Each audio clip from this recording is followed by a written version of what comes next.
Mesdames et messieurs, bonjour et bienvenue pour cette nouvelle édition de Midi au Caire pour ce dimanche, le 8 octobre 2023. On commence notre sélection avec ce compte rendu, la campagne présidentielle officielle du candidat Abdel Fattah el-Sisi a tenu sa première conférence afin de lancer officiellement sa campagne.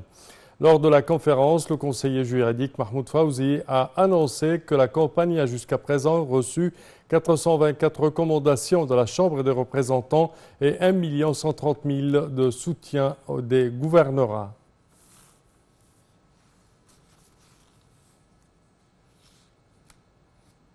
Et le candidat à la présidentielle Abdel Fattah el-Sisi a procédé à l'examen médical nécessaire pour déposer sa candidature à la prochaine présidentielle. Lors d'une conférence de presse tenue pour annoncer tous les détails concernant la candidature du président, le conseiller Mahmoud Fawzi, chef de campagne électorale officielle du président, a expliqué que la campagne avait reçu le parrainage de 434 députés et plus d'1 310 105 soutiens des citoyens. Et d'ajouter que la nécessité d'élaborer une vision sous le slogan « Nous poursuivrons le rêve » et ce, avec la participation de toutes les entités, partis et experts dans les divers domaines, tout en assurant que la priorité de la campagne vise essentiellement et directement la catégorie des jeunes. Selon le conseiller Fawzi, la campagne a lancé une page officielle sur les différentes plateformes de réseaux sociaux.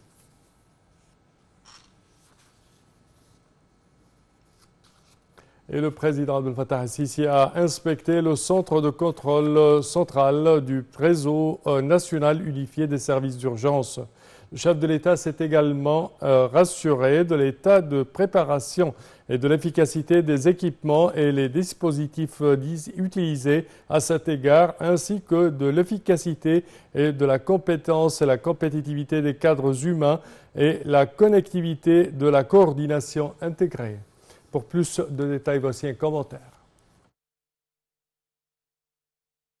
Le président Abdel Fattah el-Sisi a visité vendredi le centre de contrôle central du réseau national unifié pour les services d'urgence et la sécurité publique avancée, se réjouissant du progrès réalisé par l'Égypte dans le développement de la gestion des crises et des urgences. Le président el-Sisi s'est déclaré ravi du développement de ce centre, lui permettant de devenir prêt à gérer n'importe quelle crise, ajoutant que son chef est capable de la manager 24 heures sur 24. Il a souligné la présence d'unités dans tous les gouvernorats qui sont liés de manière intégrale au centre de contrôle central pour gérer les crises de l'État situé au sein du commandement stratégique. Pour la première fois, nous disposons d'équipes de gestion de crise au niveau de chaque gouvernorat. Grâce à ces unités, nous pourrons établir une communication sécurisée avec le centre de contrôle de gestion des crises de l'État pour faire face à tout événement d'une manière qui reflète la capacité de l'État, a ajouté M. el-Sisi. Tous les écrans devant lui contenaient des données liées au gouvernorat, à savoir l'assainissement, l'électricité, le gaz et la santé, a dit le chef de l'État.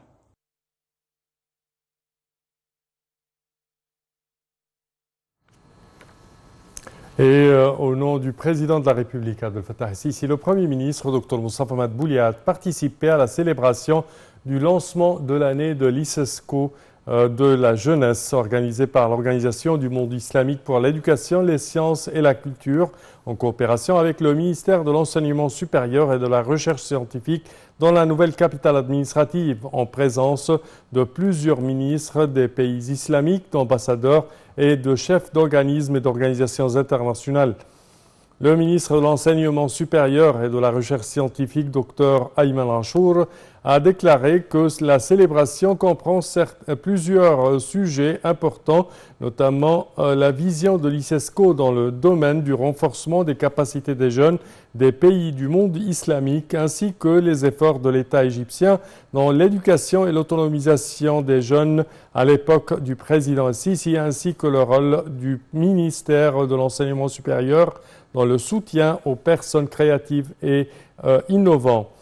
Le Premier ministre, Dr Moustapha Madbouli, a confirmé que le président Abdel Fattah el-Sisi accorde la priorité et l'attention aux questions relatives à la jeunesse dans un discours prononcé à l'occasion de la grande célébration du lancement de l'année de la jeunesse de l'ICESCO. Dr Madbouli a souligné l'intérêt constant du président el-Sisi, a souligné sa grande appréciation du rôle de la jeunesse dans la renaissance du développement qui a eu lieu aujourd'hui en Égypte et son intérêt de les intégrer dans tous les aspects de la vie politique, économique et sociale du pays. Le chef du gouvernement a également affirmé l'engagement de tous les dirigeants politiques envers les jeunes à la soutenir et à leur fournir tout ce dont ils ont besoin pour former une jeunesse prometteuse capable de faire face à l'avenir et un participant efficace à la construction de la société humaine, la justice, la solidarité et la durabilité.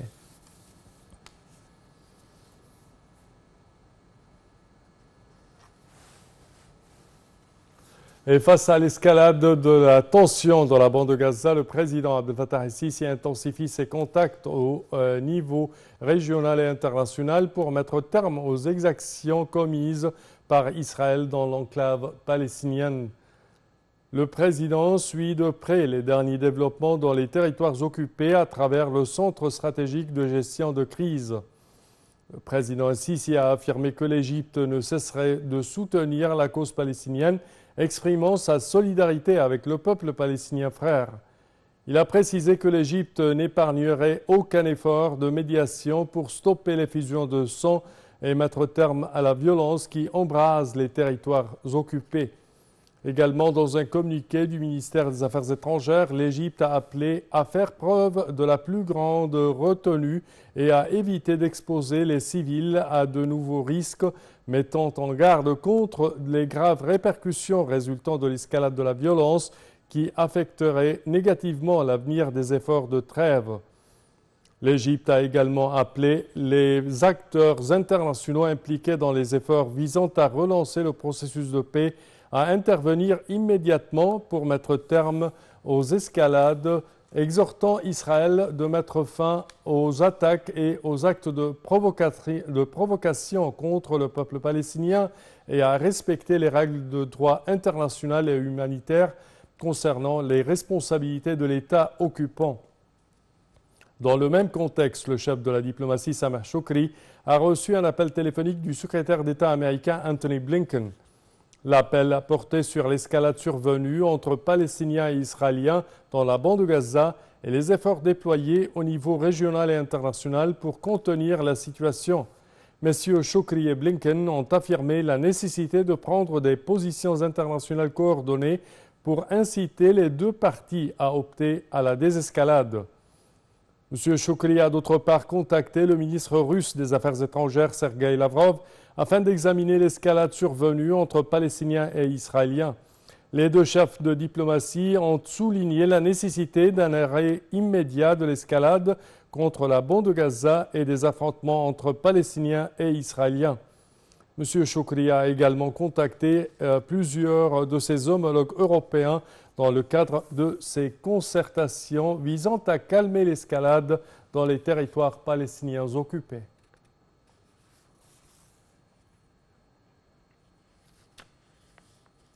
Et à présent, nous passons à autre chose. La citadelle de Saladin dans le Vieux-Caire est une imposante forteresse construite par Saladin qui domine le Caire sur l'unique hauteur de la ville. Le sultan Salah ad-Din ou Saladin, fondateur de la dynastie ayoubide, fit construire cette forteresse entre 1176 et 1183 qui a une allure de château fort. La citadelle offre une admirable vue panoramique sur le Caire et sur la cité des morts, cimetière des sultans mamelouks.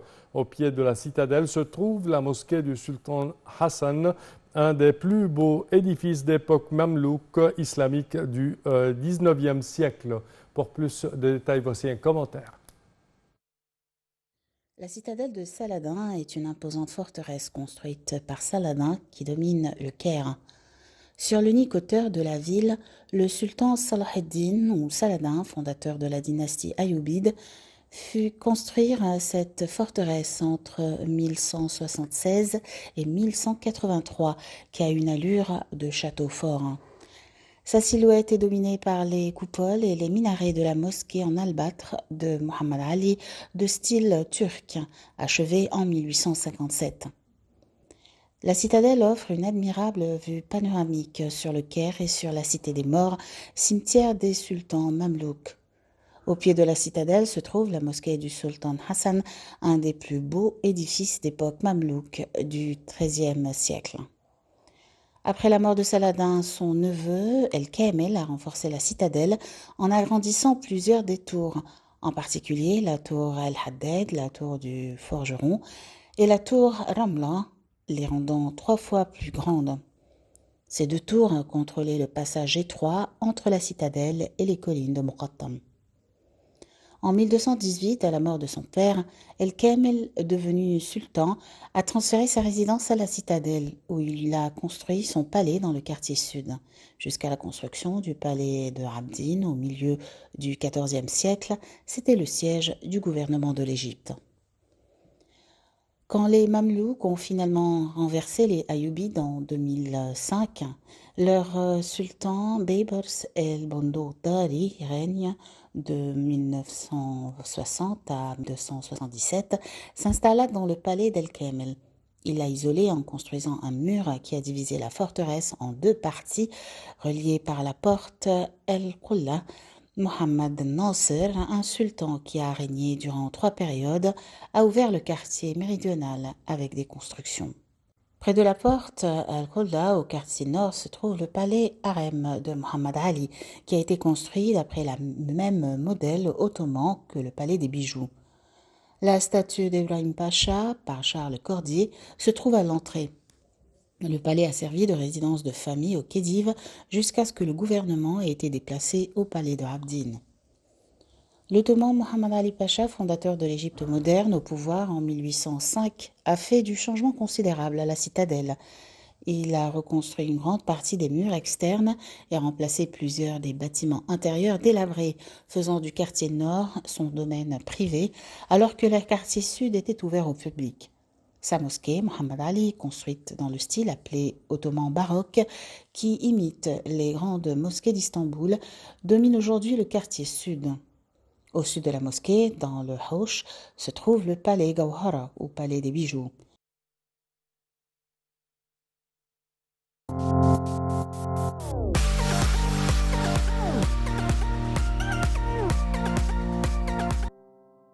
موطني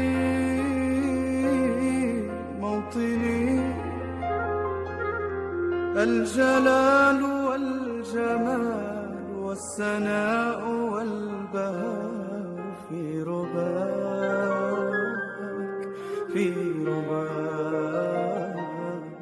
والحياة والنجاة والهناء والرجاء في هواك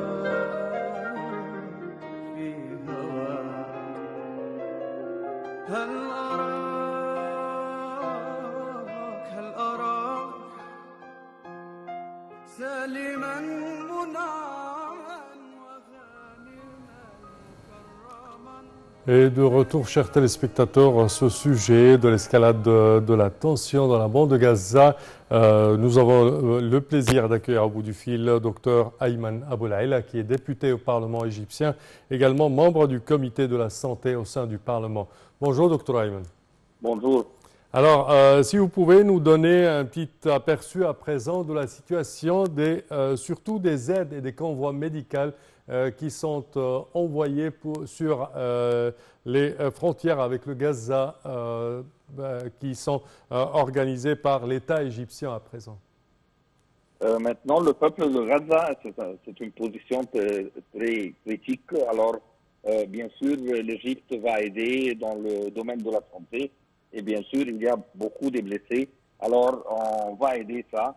Et je crois que cette guerre va prolonger quelques jours ou quelques semaines. Alors, on doit être prêt et on doit donner complet soutien sanitaire pour les frères du peuple de palestinien.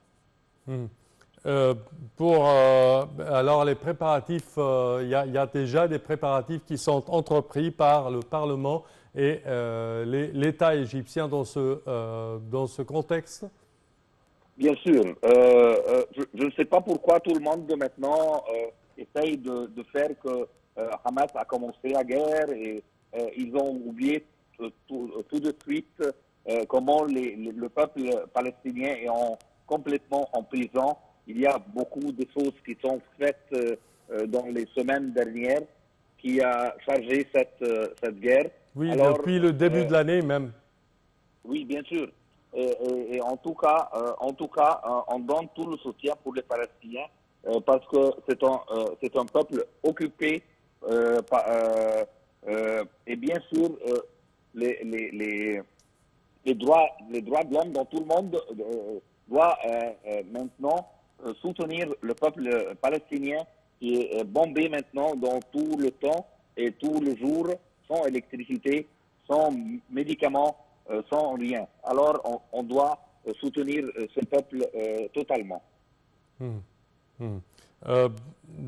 Au sein du Parlement égyptien, est-ce qu'il y a à présent des initiatives pour mener de l'aide pour la bande de Gaza et les Palestiniens? Bien sûr, comme Égyptien et comme parlementaire, et tout le Parlement va soutenir et être contre l'occupation israélienne dans le terrain palestinien. Parfait, nous tenons à vous remercier, Dr Ayman Aboul-Haïla. Vous êtes membre du Parlement égyptien. Merci à vous. Chers téléspectateurs, c'est ainsi que prend fin quand même notre édition d'aujourd'hui de Midi au Caire. Je vous remercie de votre attention et je vous donne demain rendez-vous avec une nouvelle édition. Au revoir.